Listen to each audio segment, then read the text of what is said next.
দুজন ব্যক্তি একই দিকে যথাক্রমে 3 কিমি/ঘন্টা ও 6 কিমি/ঘন্টা বেগে হেঁটে চলেছে।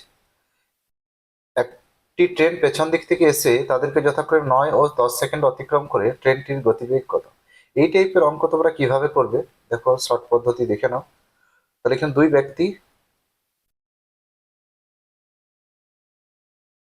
এর গতিবেগ আছে 3 কিমি/ঘন্টা। আরেক ব্যক্তি,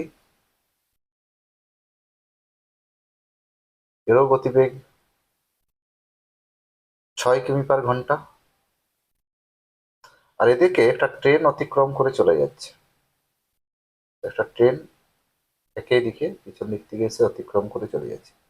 এই ট্রেনটা প্রথম ব্যক্তিকে অতিক্রম করছে 9 সেকেন্ডে, দ্বিতীয় ব্যক্তিকে অতিক্রম করছে 10 সেকেন্ডে। তাহলে ট্রেনটার দৈর্ঘ্য কত, কিভাবে আমরা বার করবো? তাহলে পদ্ধতি হচ্ছে 9 3 এ 27 গুণ করো 10 6 এ 60। এদের পার্থক্য কত?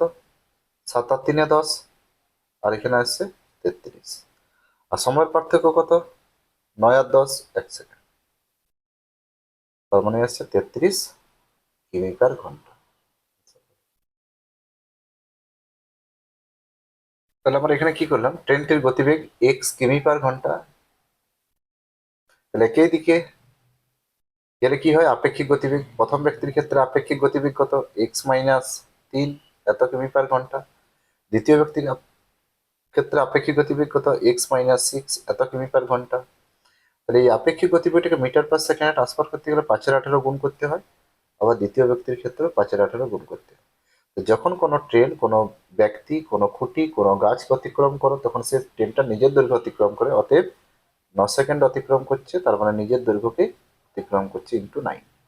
এটাও ট্রেনের দৈর্ঘ্য, এটাও ট্রেনের দৈর্ঘ্য, অতএব দুটো ট্রেনের দৈর্ঘ্য আমরা সমান করে দিলাম। এখানে ক্যালকুলেশন করে দেখো অ্যান্সার পেয়ে যাবে।